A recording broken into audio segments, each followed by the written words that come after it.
السلام علیکم دوستو، ایک بار پھر اسد خان ڈاکٹر اسد خان آپ کی خدمت میں حاضر ہوا ہے اور آپ کو بتانا چاہتا ہے نمز گولی کے بارے میں، نمز ٹیبلٹ کے بارے میں جو 100 mg میں آتی ہے۔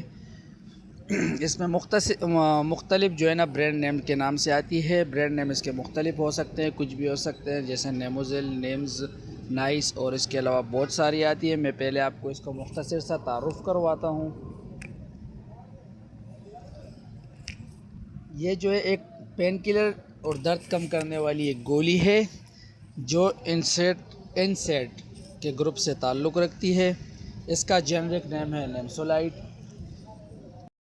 اچھا، یہ ٹیبلٹ جو ہے نا یہ 100 mg کے پاور میں آتی ہے، اس سے کم نہیں آتی، اس سے زیادہ آتی ہے، اس سے کم میں نہیں آتی۔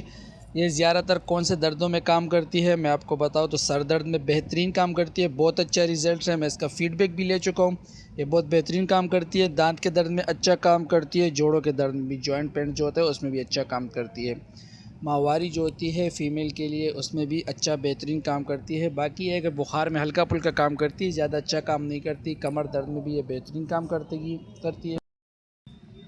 اچھا، تو یہ کام کیسے کرتی ہے میں آپ کو بتاؤں کہ نیمسولائٹ جو ہے یہ سوجن پیدا کرنے والے کیمیکل کو بنانے سے روکتی ہے، جو کیمیکل سوجن پیدا کرتے ہیں جسم کے اندر، باڈی کے اندر، یا درد پیدا کرتے ہیں، اس کیمیکل کو بنانے سے روکتی ہے، اس کو بلاک کرتی ہے۔ یہ انفلیمیشن اور درد کے سبب، جو انفلیمیشن اور درد کا سبب بنتی ہے، ان سب کو یہ روکتی ہے۔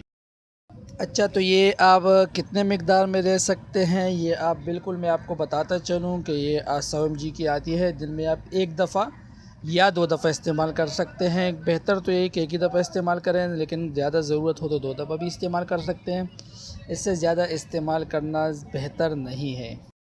اکثر پیشنٹ پوچھتے ہیں کہ ڈاکٹر صاحب یہ کس ٹائم لینی ہے، تو یہ کھانے کے بعد لینا بہتر ہوتا ہے۔ آپ صبح ناشتہ کر کے بھی لے سکتے ہیں، رات کو کھانے کے بعد ایک ٹیبلٹ لے سکتے ہیں، لیکن یہ زیادہ بہتر ہے کہ آپ اپنے ڈاکٹر سے مشورہ کریں، تاکہ آپ کے ڈاکٹر کو آپ کے بارے میں پتہ ہوتا ہے، تو اس لیے میں آپ سے بول رہا ہوں کہ آپ اپنے ڈاکٹر سے مشورہ کر کے یوز کریں تو زیادہ بہتر ہے۔ اچھا، اس کے جو سائیڈ ایفیکٹس ہیں میں آپ کو بھی بتاتا چلوں۔ اس کے خاص کوئی سائیڈ ایفیکٹس نہیں ہیں، معمولی سے سائیڈ ایفیکٹس ہوتے ہیں، متلی، نوزیا وغیرہ، جیسے الٹی وغیرہ ہو سکتا ہے، پیٹ میں درد ہو سکتا ہے، ہاضمے کی تکلیف ہو سکتی ہے، انڈائجیشن جس کو بولتے ہیں۔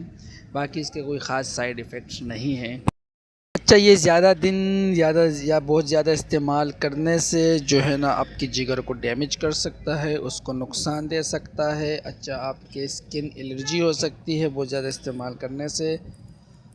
خون بہنے کا خطرہ بھی بڑھ سکتا ہے، اگر کہیں سے آپ کو زخم وغیرہ ہو یا کہیں چوٹ لگی ہو تو اس کی بات کر رہا ہوں۔ السر پیدا کر سکتی ہے اسٹمک میں، اس لیے اپنے ڈاکٹر کے مشورے سے یوز کرنی ہے اور کم سے کم یوز کرنی ہے۔ ان لوگوں کو یہ استعمال نہیں کرنی چاہیے، ان لوگوں کو استعمال نہیں کرنی چاہیے جن کو لیور کی بیماری ہو، اسٹمک میں السر وغیرہ ہو، یا استھما ہو، کوئی اور الرجی ہو، پریگننٹ لیڈیز جو ہوتی ہے یا بریسٹ فیڈنگ کرواتی ہے تو اپنے ڈاکٹر کے مشورے کے بغیر نہیں لے سکتے۔ جن کا بلڈ بہت زیادہ تھن ہوتا ہے، بلڈ کی بات کرو، ہیموگلوبن کی، ایچ بی کی ہیموگلوبن، جن کا بہت زیادہ تھن ہوتا ہے تو ان کو بھی استعمال کرنے سے پہلے اپنے ڈاکٹر سے مشورہ کرنی چاہیے۔ بہت بہت شکریہ، اللہ حافظ، ملتے ہیں اچھی سی ایک نیکسٹ ویڈیو کے ساتھ۔